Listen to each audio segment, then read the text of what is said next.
Yeah, I'll never forget it. I was preaching in a missions conference in Oshawa, Ontario, Canada, and had just finished preaching and was counseling with a young Canadian Mountie and his wife, and they were considering going into missions work. He was considering leaving police work, and I just finished praying with them, and the secretary came to the door and announced to me that I had an emergency phone call, and would I take it? And it was my wife, Shirley. She had just received a call from Eric Murphy, and she said, "It's Dan, and it doesn't look good. He's been in a serious auto accident, and it doesn't look good, and we need to come as soon as we can." I left there the next morning, left Toronto, flew to JFK. My wife had someone drive her to JFK. We met at JFK and came to Budapest to the St. John Trauma Center. And the rest has been history. From there, how did we react? I remember one night in particular, he was on life support. We were in the hotel right across the street from the trauma center, and we were sort of holding each other and crying a little bit. And we said, "Well, what are we going to do?" And I said, "Well, there's nothing we can do." And I said, "That's a good question. What are we going to do without Dan?" And my wife, I'll never forget, she said, "We're going to trust God. He didn't belong to us anyway, and God can take him if he chooses to, and we're going to make a decision to rejoice, no matter what happens," because at that time we didn't know which way it was going to go.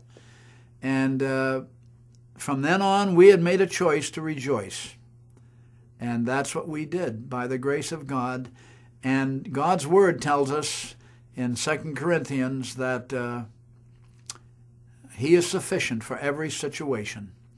And he was certainly sufficient for us during that difficult time.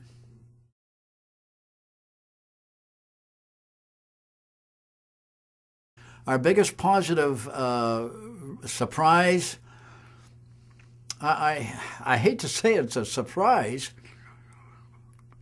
but it wasn't just one miracle. It was a series of miracles. And it seems like they didn't stop. And God kept rewarding every effort that we would make. And God brought a team around us. And God's blessing is almost too much to behold. And God just kept blessing and blessing and blessing and blessing. And there has been no end to the blessing to this day. Now, that shouldn't surprise someone that's been in God's work as long as I have. But I guess it was.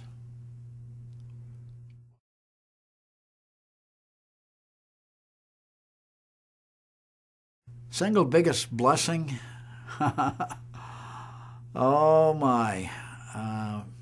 Yeah, the single biggest blessing has been how God has brought a team together right from the beginning. Initially, we thought that you couldn't have anyone from outside of Hungary. Then that rule was changed, and we were able to bring in people that were experienced in Word of Life in other countries, so that they really knew what we were doing. And the single biggest blessing is seeing a team come together.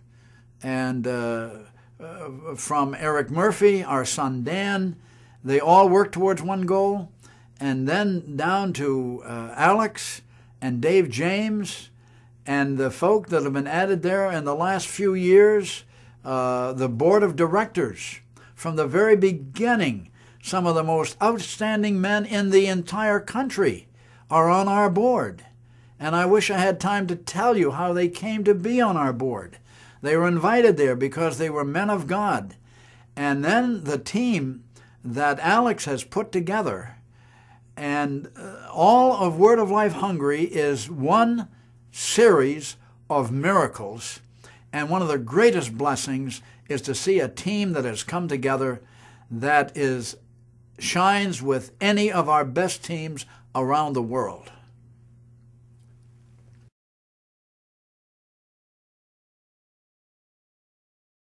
I'm not a prophet nor the son of a prophet, but I want to tell you folks, put your seatbelts on. You're going to need them. Hungary is in the will of God, is moving out into other countries, Slovakia and Serbia, and what God is doing in those countries. And Hungary is becoming a center in Europe, certainly in Central Europe, for Word of Life activities. And the blessings just keep going on, and the teams they have going out are multiplying. The Born Again for a Living Hope teams, the evangelistic teams, and coming out from that Bible Institute are an army of trained young men and women.